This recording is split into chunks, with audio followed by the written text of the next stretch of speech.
You guys know Ian Parker, handicapper, gives you odds. As good as anybody at that job has ever been. I caught a piece that he did this morning. And you will remember over the weekend, Dana White talked about Colby's next for Leon, but then Dana talked about Belal.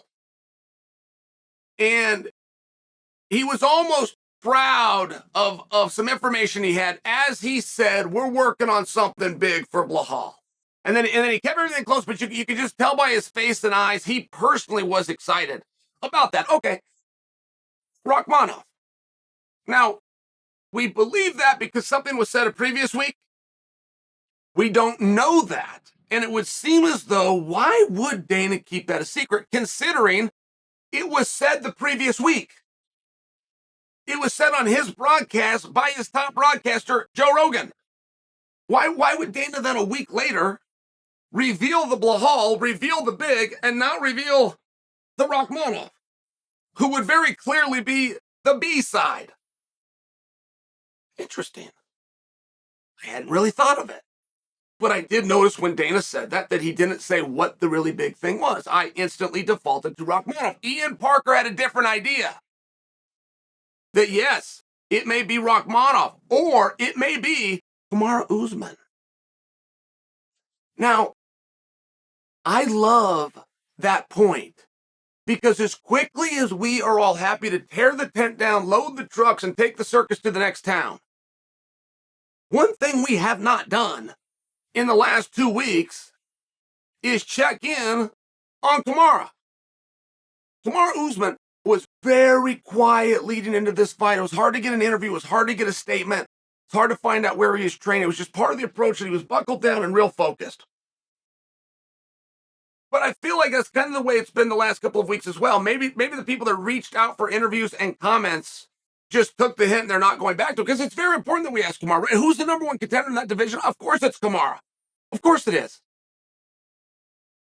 And this isn't a maybe, guys. We just did a poll yesterday. Now I did it for Grasso versus Shevchenko, but Shevchenko won this by light years with the argument of you guys being, of course she was just the champion. Of course she defaults down to the number one contender.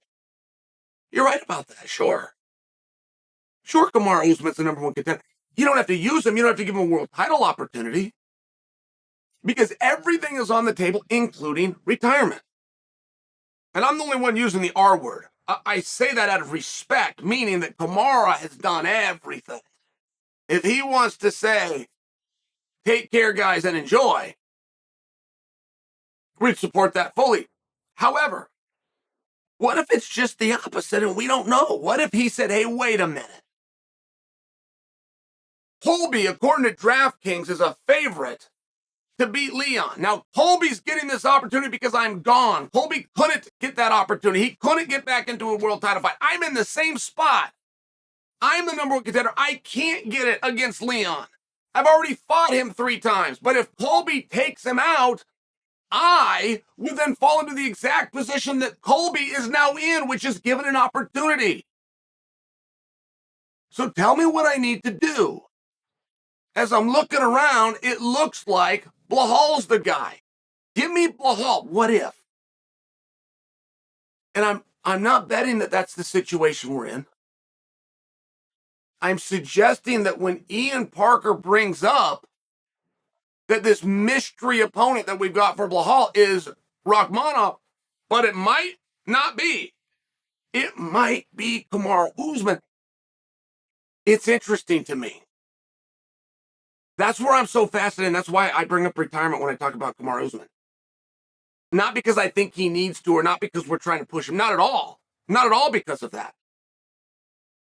I bring it up because if he's not going to do that, if he's going to continue competing the way Kamaru's mind works, he's not looking for a match somewhere. He's not going to go out there and shake hands, and he's just not. He's a champion. He's got a champion's mindset. He's going to do whatever heavy lifting he has to do to get back to the championship fight.